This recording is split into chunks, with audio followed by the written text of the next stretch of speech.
We were discussing the chapter The Cherry Tree and this is the part 2 of this chapter. अगर अभी तक आपने part 1 नहीं देखा है तो पहले जाकर आप पार्ट 1 का वीडियो देख लें, तब आपको ये कुछ पार्ट 2 समझ में आएगा। और पार्ट 1 का लिंक मैंने डिस्क्रिप्शन में दे दिया है, तो पहले जाकर आप वो देख लें, फिर आप इस पार्ट 2 का वीडियो को देखें। Thank you. एंड जो पार्ट 1 देख लिए हैं, चलिए अब कंटिन्यू करते हैं हम लोग आगे। Then he had his lunch and ran off to play cricket with his friends and forgot all about the cherry seed. फिर राकेश लंच करने के बाद क्रिकेट खेलने के लिए निकल पड़ा, और जब वो क्रिकेट खेलने के लिए निकल पड़ा अपने दोस्तों के साथ, तो वो सब कुछ भूल गया कि उसने कोई चेरी का बीज भी लगाया था। When it was winter in the hill, a cold wind blew down from the snows and went whoo in the dodder tree, and the garden was dry and bare. In the evenings, grandfather and Rakesh sat over a charcoal fire, and grandfather told Rakesh stories. फिर दिन बीतता गया और ठंड का मौसम आ गया उन पहाड़ियों में, और उस वक्त ठंड हवा बहती थी पहाड़ों पर, और जो आवाज़ करती थी किस तरीके से, who in the dodder trees and the garden was dry and bare. और जब ठंड हवा बहती है, ड्राई ठंड हवा बहती है, सूखी ठंड हवा, तो पूरा गार्डन का पत्ता जो है प्लांट से झड़ जाता है। इन द इवनिंग, और शाम के वक्त, ग्रैंडफादर और राकेश आग के सामने बैठकर बातें करता है, और यूजुअली अक्सर ग्रैंडफादर जो है वो राकेश को कहानियाँ सुनाता है। कैसी कहानियाँ? Stories about people who turn into animals. Grandfather जो है राकेश को ऐसी कहानियाँ सुनाते थे जिसमें कि इंसान एनिमल में बदल जाए। And in turn Rakesh would read to him from the newspaper. और इसके बदले में क्या? जो दादाजी कहानियाँ सुनाते थे, इसके बदले में क्या? तो इसके बदले में राकेश को न्यूज़पेपर पढ़ना होता था डेली। ग्रैंडफादर्स आई साइट बीइंग रैदर वीक। और क्यों पढ़ना पड़ता था न्यूज़पेपर? क्योंकि ग्रैंडफादर का जो नज़र था वो कमज़ोर हो चुका था। Rakesh found the newspaper very dull. और राकेश को यह पसंद नहीं था कि वो न्यूज़पेपर पढ़े, specially after the stories, specially जब दादाजी उसकी कहानी उसे सुना दें, उसके बाद उसे पढ़ना पसंद नहीं था newspaper. But grandfather wanted all the news. पर ग्रैंडफादर को जो थे उनको चाहिए था कि सारे न्यूज़ हमको पढ़ के बताओ कि क्या क्या आज आया है न्यूज़पेपर में। They knew it was spring when the wild duck flew north again to Siberia. Early in the morning, when he got up to chop wood and light a fire, Rakesh saw a V-shaped formation streaming northwards and heard the call of the birds clearly through the thin mountain air. तो ये इस paragraph में बता रहे हैं कि एक सुबह जब राकेश सो के उठा तो उसे मिट्टी में भी शेप का दिखा कुछ।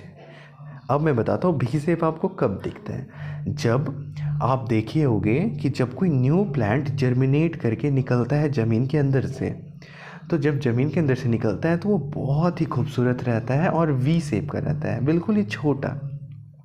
तो वो राकेश को दिखा।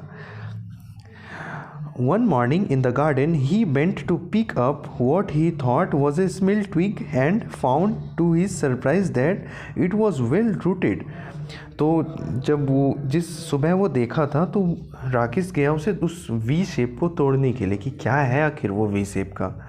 तो जब उसे तोड़ने गया तो वो उसे याद आया सडनली कि अरे यहाँ तो मैंने चेरी का बीज बोया था, तो शायद वही प्लांट निकल रहा है। He started it for a moment and ran to fetch grandfather, calling, "Dada, come and look, the cherry tree has come up." और फिर वो गया दादाजी को पुकारते हुए कि दादाजी जल्दी से आइए, देखिए कि जो चेरी का प्लांट है वो निकल रहा है। What cherry tree? asked grandfather, who had forgotten about it. फिर दादाजी पूछते, कौन सा चेरी ट्री? मुझे तो कुछ याद भी नहीं है। The seed was planted last year. Look, it comes up. और फिर याद दिलाया कि देख, ये जो सीड को मैंने पिछले साल लगाया था वो अभी प्लांट बनने लगा। Rakesh went down on his haunches While grandfather bent almost double and peered down at the tiny tree, it was about 4 inches high. यहाँ पे जो हॉन्चेस का मतलब है, हॉन्चेस का मतलब होता है कि जब आप पहाड़ से उतरते हो तो आप नॉर्मली जिस तरीके से चल के उतरते हैं वैसे नहीं उतर पाओगे आपको झुकना पड़ेगा, तो उस झुकने को कहते हैं हॉन्चेस, झुक कर चलना, तो वही हॉन्चेस। तो कह रहा है कि Rakesh was went on his haunches, वो झुक कर चलने लगा। While grandfather bent almost double, जितना राकेश झुका था उससे डबल उनके ग्रैंडफादर झुके थे, क्योंकि वे बूढ़े थे तो उसे उतरने में थोड़ा डर लगता होगा और सेफ्टी के साथ उतरने के लिए वो राकेश से भी डबल हॉन्चेस होकर उतर रहे थे। It was about 4 inches high, और जो प्लांट था वो 4 इंच का था। Yes it is a cherry tree said grandfather, you should water it now and then. फिर ग्रैंडफादर बोलते कि हाँ ये चेरी ट्री है, चेरी का ही ट्री है, अब तुम इसमें पानी दोगे रोज़ और हमेशा दोगे तुम। Rakesh ran indoors and came back with a bucket of water. Don't drown it, said grandfather. Rakesh gave it a sprinkling and circled it with pebbles. तो राकेश क्या हुआ कि जब दादाजी बोले कि तुम्हें इसमें पानी देना है रोज़, तो राकेश क्या किया, दौड़ के अपने घर के अंदर गया और एक बाल्टी भर कर पूरा पानी लेके आया, एक बकेट पूरा। और फिर दादाजी बोलते हैं अरे क्या कर रहे हो, इसे तुम डुबाओगे क्या? तो फिर दादाजी बोले कि नहीं, इसमें इतना पानी नहीं, बस तुम इसमें स्प्रिंकल करो पानी, इसमें तुम पानी को छीटो। फिर राकेश पानी को हल्का हल्का स्प्रिंकल किया उस पर, and circle it with pebbles. Pebbles होता है छोटा छोटा जो पत्थर होता है, उसी को कहते हैं pebbles. He looked at the tree every morning, but it did not seem to be growing very fast.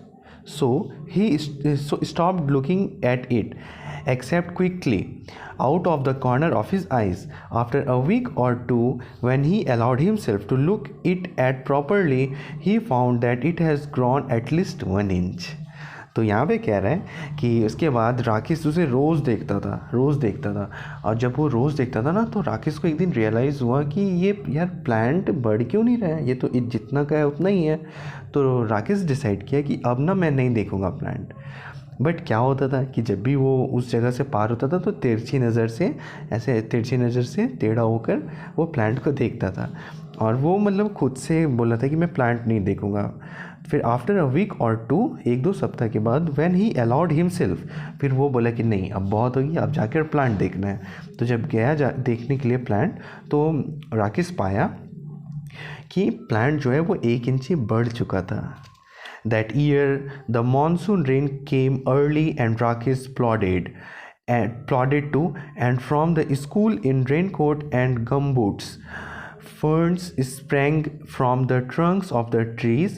Strange looking lilies came up in a long grass, and even when it wasn't raining, the trees dripped and mist came curling up the valley.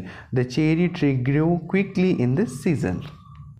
और इस साल जो monsoon है वो बहुत पहले आ गया, तो इसके वजह से क्या होता था कि राकेश जल्दी से स्कूल जाता था, फिर स्कूल से आता था, और and even it wasn't raining the tree dripped. और यहाँ पे बता रहा है कि पूरा बारिश होता था और चारों ओर लिली का जो फूल है, लिली का लॉन्ग ग्रास सब पूरा गार्डन में फैल चुका था।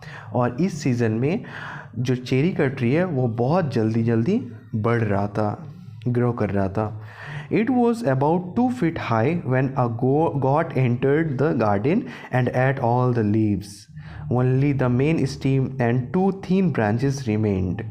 फिर क्या हुआ, फिर एक दिन उसके गार्डन में बकरी घुस गई, और बकरी घुस के उस चेरी प्लांट का सारा पत्ता खा गई एक एक करके।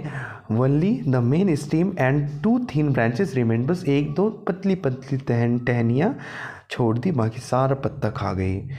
Never mind said grandfather. Grandfather बोलते इतना चिंता मत करो, इतना टेंशन मत लो। Seeing that Rakesh was upset, Rakesh बहुत सैड हो गया था ये देख के कि बकरी उसका प्लांट का सारा पत्ता खा गई। It will grow again, cherry are tough. फिर दादाजी बोले कि ये फिर से इसका पत्ता वापस आ जाएगा, चेरी जो है वो बहुत टफ प्लांट है, बहुत मजबूत प्लांट है। Towards the end of the rainy season new lips appeared on the tree. और क्या हुआ कि जब रेनी सीज़न के आखिरी दिनों में फिर से चेरी ट्री में बहुत सारा पत्ता भर गया। Then a woman cutting grass cut the cherry tree in two. फिर घास काटने वाली एक दिन गार्डन में आती है घास काटने के लिए, और वो घास काटते काटते वो चेरी ट्री को भी 2 टुकड़ों में काट देती है।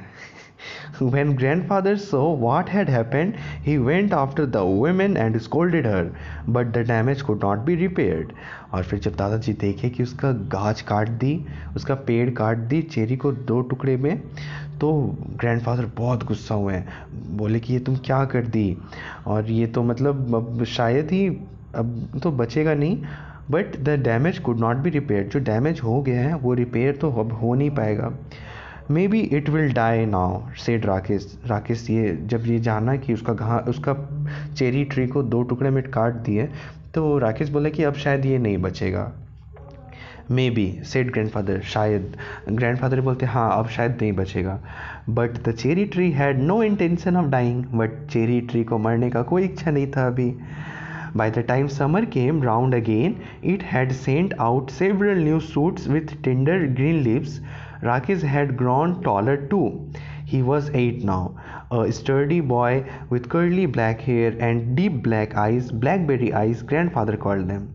फिर जब समर का महीना आया, गर्मी का महीना आया, तो उसमें से बहुत सारा सूट निकलने लगा, मतलब न्यू स्मॉल ब्रांचेस निकलने लगा उस चेरी ट्री से।